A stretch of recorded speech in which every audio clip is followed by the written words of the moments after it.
ನಿಮ್ಮ cylinder ಸುರಕ್ಷಿತವಾಗಿದೆಯಾ? LPG ಬಿಕ್ಕಟ್ಟು, gas ಕಳ್ಳತನ ಹೆಚ್ಚಾಗಿದೆ. ನಮಸ್ಕಾರ, ಈ ದಿನ.comಗೆ ಸ್ವಾಗತ. ನಾನು ಸಪನ. ಮಧ್ಯಪ್ರಾಚ್ಯದಲ್ಲಿನ ಯುದ್ಧದ ಕಾರಣ ಭಾರತದಲ್ಲಿ ಎಲ್‌ಪಿಜಿ ಕೊರತೆ ಗಂಭೀರ ಸಮಸ್ಯೆಯಾಗಿ ಹೊರಹೊಮ್ಮುತ್ತಾ ಇದೆ. ಸಾಮಾನ್ಯ ಜನರ ದಿನನಿತ್ಯದ ಜೀವನದಲ್ಲಿ ಅಡುಗೆ ಅನಿಲ ಅವಿಭಾಜ್ಯ ಭಾಗ ಆಗಿರೋದ್ರಿಂದ ಇದರ ಕೊರತೆ ನೇರವಾಗಿ ಜನಜೀವನದ ಮೇಲೆ ನೇರ ಪರಿಣಾಮವನ್ನು ಬೀರ್ತಾ ಇದೆ. ಈ ಕೊರತೆಯ ನಡುವೆ ಮತ್ತೊಂದು ಆತಂಕಕಾರಿ ಬೆಳವಣಿಗೆ ಅಂದರೆ ಗ್ಯಾಸ್ ಕಳ್ಳತನ. ಹೌದು, ಮಧ್ಯಪ್ರಾಚ್ಯದ ಉದ್ವಿಗ್ನ ಪರಿಸ್ಥಿತಿ, ವಿಶೇಷವಾಗಿ ಹಾರ್ಮುಜ್ ಪ್ರದೇಶದಲ್ಲಿ ಉಂಟಾದ ಅಸ್ಥಿರತೆ ತೈಲ ಮತ್ತು ಅನಿಲ ಸಾಗಣೆಗೆ ಅಡ್ಡಿಯಾಗಿದೆ. ಜಗತ್ತಿನ ಪ್ರಮುಖ ತೈಲ ಮಾರ್ಗಗಳಲ್ಲಿ ಒಂದಾದ ಈ ಜಲಸಂಧಿಯಲ್ಲಿ ವ್ಯತ್ಯಯ ಉಂಟಾದಾಗ ಅದರ ಪರಿಣಾಮ ಭಾರತ ಸೇರಿದಂತೆ ಅನೇಕ ದೇಶಗಳ ಮೇಲೆ ಬಿದ್ದಿದೆ. ಭಾರತದ ಹಲವಾರು ರಾಜ್ಯಗಳಲ್ಲಿ ಗ್ಯಾಸ್ ಸಿಲಿಂಡರ್ಗಳ ಸರಬರಾಜು ವಿಳಂಬ ಆಗ್ತಾ ಇದ್ದು ಜನರು ದಿನಗಟ್ಟಲೆ ಕಾಯಬೇಕಾದ ಪರಿಸ್ಥಿತಿ ನಿರ್ಮಾಣ ಆಗಿದೆ. ನಗರ ಪ್ರದೇಶಗಳಲ್ಲಿ ಅಷ್ಟೇ ಅಲ್ಲ, ಗ್ರಾಮೀಣ ಭಾಗಗಳಲ್ಲಿಯೂ ಕೂಡ ಈ ಸಮಸ್ಯೆ ತೀವ್ರವಾಗಿದೆ. ಈ ಕೊರತೆಯನ್ನೇ ದುರುಪಯೋಗ ಪಡಿಸಿಕೊಂಡು ಕೆಲ ಅಕ್ರಮ ಜಾಲಗಳು ಸಕ್ರಿಯವಾಗಿದ್ದಾವೆ. ಕರ್ನಾಟಕ, ಮಹಾರಾಷ್ಟ್ರ, ದೆಹಲಿ, ಉತ್ತರ ಪ್ರದೇಶ, ತಮಿಳುನಾಡು ಮತ್ತು ಬಿಹಾರ ಸೇರಿದಂತೆ ಹಲವು ರಾಜ್ಯಗಳಲ್ಲಿ ಗ್ಯಾಸ್ ಕಳ್ಳತನ ಪ್ರಕರಣಗಳು ವರದಿಯಾಗ್ತಾ ಇದೆ. ಬೆಂಗಳೂರು ಮತ್ತು ಚನ್ನಪಟ್ಟಣದಲ್ಲಿ ಮನೆ ಕಾಂಪೌಂಡ್ ಒಳಗೆ ಇಟ್ಟಿದ್ದ ಸಿಲಿಂಡರ್ ಕಳ್ಳತನ ಮಾಡಿರೋದು ಕಂಡುಬಂದಿದೆ. ಕಳ್ಳರ ಕೈಚಳಕದ ದೃಶ್ಯ ಸಿಸಿಟಿವಿ ಕ್ಯಾಮೆರಾದಲ್ಲಿ ಸೆರೆಯಾಗಿದೆ. ಎರಡು ಪ್ರತ್ಯೇಕ ಘಟನೆಗಳ ಪೈಕಿ ಒಂದು ಚನ್ನಪಟ್ಟಣದಲ್ಲಿ ನಡೆದಿದೆ. ನಗರದಲ್ಲಿನ ಮನೆಯೊಂದರ ಬಳಿ ಇಟ್ಟಿದ್ದ ಗೃಹ ಬಳಕೆಯ ಸಿಲಿಂಡರ್ ಅನ್ನ ಯುವಕನೊಬ್ಬ ಗೇಟ್ ತೆಗೆದು ಒಳಬಂದು ಹೊತ್ತೊಯ್ದಿದ್ದಾನೆ. ಇನ್ನು ಮತ್ತೊಂದು ಇಂತಹುದೇ ಪ್ರಕರಣ ಬೆಂಗಳೂರಿನ ಕಲ್ಯಾಣ ನಗರದಲ್ಲಿ ವರದಿಯಾಗಿದೆ. ರಾತ್ರಿ ವೇಳೆ ಮನೆಯೊಂದರ ಬಳಿ ಬಂದ ವ್ಯಕ್ತಿ ಸಾಮಾನ್ಯರಂತೆ ಬೈಕ್ ಅನ್ನ ನಿಲ್ಲಿಸಿ ಸುತ್ತಮುತ್ತ ಯಾರೂ ಇಲ್ಲದೆ ಇರೋದನ್ನ ಗಮನಿಸಿ ಚೀಲವೊಂದರಲ್ಲಿ ಸಿಲಿಂಡರ್ ಅನ್ನ ಹಾಕೊಂಡು ಅಲ್ಲಿಂದ ಪರಾರಿಯಾಗಿದ್ದಾನೆ.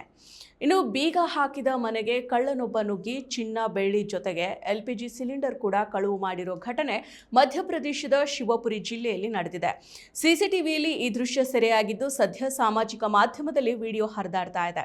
ಬೆಂಗಳೂರಿನ ಕಲ್ಯಾಣ ನಗರದಂತಹ ವಸತಿ ಪ್ರದೇಶಗಳಲ್ಲಿಯೂ ಮತ್ತು ನಾಗರಬಾವಿಯಲ್ಲಿಯೂ ಕೂಡ ಸಿಲಿಂಡರ್ ಕದ್ದಿರೋ ದೃಶ್ಯಗಳು ಸಿಸಿಟಿವಿಯಲ್ಲಿ ಸೆರೆಯಾಗಿದೆ. ಕೇರಳದ ತಿರುವನಂತಪುರಂನ ರೆಸ್ಟೋರೆಂಟ್ಗಳಿಂದನೂ ಕೂಡ ಅಡುಗೆ ಅನಿಲದ ಸಿಲಿಂಡರ್ಗಳ ಕಳುವಾಗಿದೆ. ಇನ್ನು ಭೋಪಾಲ್ನ ಲಾಲ್ಘಾಟಿ ಪ್ರದೇಶದಲ್ಲಿ ನಡೆದ ಪ್ರತ್ಯೇಕ ಪ್ರಕರಣವೊಂದರಲ್ಲಿ ವಕೀಲರೊಬ್ಬರ ಮನೆಯಲ್ಲಿ ಗ್ಯಾಸ್ ಸಿಲಿಂಡರ್ ಕಳ್ಳತನ ನಡೆದಿದೆ.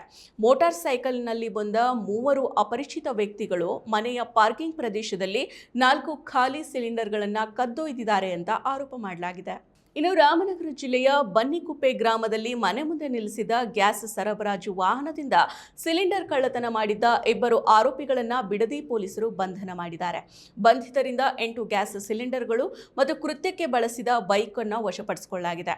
ಇನ್ನು ಮಾರ್ಚ್ 13ರಂದು ಬೆಂಗಳೂರಿನ ಶ್ರೀರಾಂಪುರದ ಬಳಿ ಮನೆಗಳಿಗೆ ಸಿಲಿಂಡರ್ ಅನ್ನ ಸಪ್ಲೈ ಮಾಡುವಾಗ ಮನೆಯೊಳಗೆ ಸಿಲಿಂಡರ್ ಅನ್ನ ಕೊಡೋದಕ್ಕೆ ಹೋಗಿದ್ದಾಗ ಆಟೋದಲ್ಲಿದ್ದ 3 ಸಿಲಿಂಡರ್ಗಳನ್ನು ಕದ್ದು ಪರಾರಿಯಾಗಿದ್ದಾರೆ. ನಿವೃತ್ತ ನ್ಯಾಯಾಧೀಶರನ್ನ ಬಿಡದ ಈ ಕಳ್ಳರು ನ್ಯಾಯಾಧೀಶರ ಮನೆಯಿಂದ ಬರೋಬ್ಬರಿ 4 ಎಲ್‌ಪಿಜಿ ಸಿಲಿಂಡರ್ಗಳನ್ನು ಕದ್ದಿದ್ದಾರೆ. ಮಧ್ಯಪ್ರದೇಶದ ಭೋಪಾಲ್ ಜಿಲ್ಲೆಯಲ್ಲಿ ಈ ಘಟನೆ ನಡೆದಿದೆ.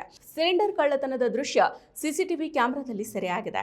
ಗೃಹ ಬಳಕೆಯ ಸಿಲಿಂಡರ್ಗಳಿಗಾಗಿ ವಿತರಕರು ಮತ್ತು ಗ್ರಾಹಕರ ಮಧ್ಯೆ ಜಗಳ ಉಂಟಾದ ಘಟನೆ ಬೆಂಗಳೂರಿನ ಶಿವಾಜಿನಗರದಲ್ಲಿ ನಡೆದಿದೆ. ಖಾಲಿ ಸಿಲಿಂಡರ್ ಅನ್ನ ಹಿಡಿದು ಬಂದು ಗ್ಯಾಸ್ ಏಜೆನ್ಸಿ ಸಿಬ್ಬಂದಿಯನ್ನ ಸುತ್ತುವರೆದ ಕೆಲ ಸಾರ್ವಜನಿಕರು ಪರಸ್ಪರ ಜಗಳವಾಡಿಕೊಂಡಿದ್ದಾರೆ. ಬುಕ್ ಮಾಡಿದವರಿಗೆ ಸಿಲಿಂಡರ್ ಅನ್ನ ನೀಡೋದಕ್ಕೆ ಬಂದಿದ್ದ ಏಜೆನ್ಸಿ ಸಿಬ್ಬಂದಿ ಹೈರಾಣಾಗಿರುವ ಘಟನೆ ಕೂಡ ನಡೆದಿದೆ. ಇನ್ನು ಕೆಲವೆಡೆ ಪೂರೈಕೆ ಕೊರತೆಯನ್ನೇ ಬಂಡವಾಳ ಮಾಡಿಕೊಂಡಿರೋರು ಎಲ್‌ಪಿಜಿ ಸಿಲಿಂಡರ್ಗೆ ಬಾಯಿಗೆ ಬಂದಂತಹ ದರವನ್ನ ಹೇಳಿ ಅಕ್ರಮವಾಗಿ ಮಾರಾಟವನ್ನ ಮಾಡ್ತಾ ಇದ್ದಾರೆ. ಬೆಂಗಳೂರು ನಗರದಲ್ಲೇ ಹಲವೆಡೆ ಒಂದು ಸಿಲಿಂಡರ್ಗೆ 2,500ದಿಂದ 3,000 ರೂಪಾಯಿಯಷ್ಟು ಬೇಡಿಕೆಯನ್ನ ಇಡ್ತಾ ಇರೋದು ಕಂಡುಬಂದಿದೆ. ಎಲ್‌ಪಿಜಿ ಸಿಲಿಂಡರ್ ಕೊರತೆಯಾಗಿದೆ ಎಂಬ ಮಾಹಿತಿಯ ಬೆನ್ನಲ್ಲೇ ಗ್ರಾಹಕರು ಆತಂಕದಲ್ಲಿ ನಿಗದಿಗೂ ಮೊದಲೇ ಗ್ಯಾಸ್ ಬುಕ್ಕಿಂಗ್ಗೆ ಮುಗಿಬಿದ್ದಿದ್ದಾರೆ. ಜೊತೆಗೆ ಎಲ್‌ಪಿಜಿ ಪೂರೈಕೆಯ ನಿರ್ವಹಣೆ ಮತ್ತು ಗ್ರಾಹಕರು ಸಂಗ್ರಹಣೆ ಮಾಡೋದನ್ನು ತಪ್ಪಿಸೋದಕ್ಕೆ ಕಾಳಸಂತೆ ಮಾರುಕಟ್ಟೆಯನ್ನು ತಡೆಗಟ್ಟೋದಕ್ಕೆ ಕೇಂದ್ರ ಪೆಟ್ರೋಲಿಯಂ ಸಚಿವಾಲಯ 25 ದಿನಗಳ ಇಂಟರ್ ಬುಕ್ಕಿಂಗ್ ಅವಧಿಯನ್ನು ಪರಿಚಯ ಮಾಡಿದೆ. ಇದರಿಂದ ಒಮ್ಮೆ ಗ್ಯಾಸ್ ಬುಕ್ ಮಾಡಿದ 25 ದಿನದ ಬಳಿಕ ಅಷ್ಟೇ ಮತ್ತೊಂದು ಗ್ಯಾಸ್ ಅನ್ನು ಬುಕ್ ಮಾಡೋದಕ್ಕೆ ಅವಕಾಶವನ್ನ ನೀಡಲಾಗಿದೆ. ಗೋದಾಮುಗಳಿಂದ ಸಿಲಿಂಡರ್ಗಳನ್ನು ಕಳವು ಮಾಡೋದು, ಸಾಗಣೆ ವೇಳೆ ಟ್ರಕ್ಗಳಿಂದ ಕಸಿದುಕೊಳ್ಳೋದು, ನಕಲಿ ಡೆಲಿವರಿ ಏಜೆನ್ಸಿಗಳ ಮೂಲಕ ಮನೆ ಮನೆಗೆ ಹೋಗಿ ಮೋಸ ಮಾಡೋದು, ಇವುಗಳೆಲ್ಲವೂ ಸಾಮಾನ್ಯ ಆಗ್ತಾ ಇರೋದು ನಿಜಕ್ಕೂ ಕೂಡ ಆತಂಕಕಾರಿ ಸಂಗತಿ.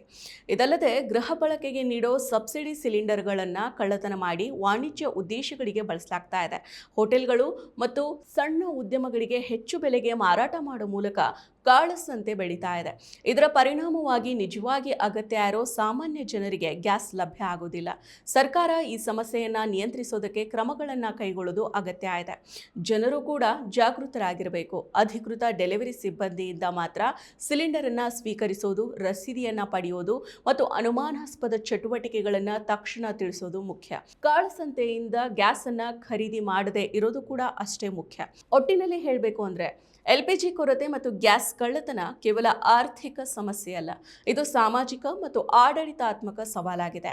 ಇದನ್ನು ಎದುರಿಸೋದಕ್ಕೆ ಸರ್ಕಾರ, ವ್ಯವಸ್ಥೆಗಳು ಮತ್ತು ಜನರು ಎಲ್ಲರ ಸಹಕಾರ ಅಗತ್ಯವಾಗಿದೆ. ಸರಿಯಾದ ಯೋಜನೆ ಮತ್ತು ಕಟ್ಟುನಿಟ್ಟಿನ ನಿಯಂತ್ರಣದ ಮೂಲಕ ಮಾತ್ರ ಈ ಸಮಸ್ಯೆಯನ್ನು ಪರಿಣಾಮಕಾರಿಯಾಗಿ ಪರಿಹರಿಸಬಹುದಾಗಿದೆ. ಮತ್ತಷ್ಟು ವಿಶೇಷ ವಿಡಿಯೋಗಳನ್ನು ನೋಡಲು ಮತ್ತು ಹೊಸ ವಿಡಿಯೋಗಳ ಬಗ್ಗೆ ತಿಳಿಯಲು ಈ ದಿನ .com ಯೂಟ್ಯೂಬ್ ಚಾನೆಲ್ ಸಬ್ಸ್ಕ್ರೈಬ್ ಮಾಡಿ ಮತ್ತು ಬೆಲ್ ಐಕಾನ್ ಕ್ಲಿಕ್ ಮಾಡಿ.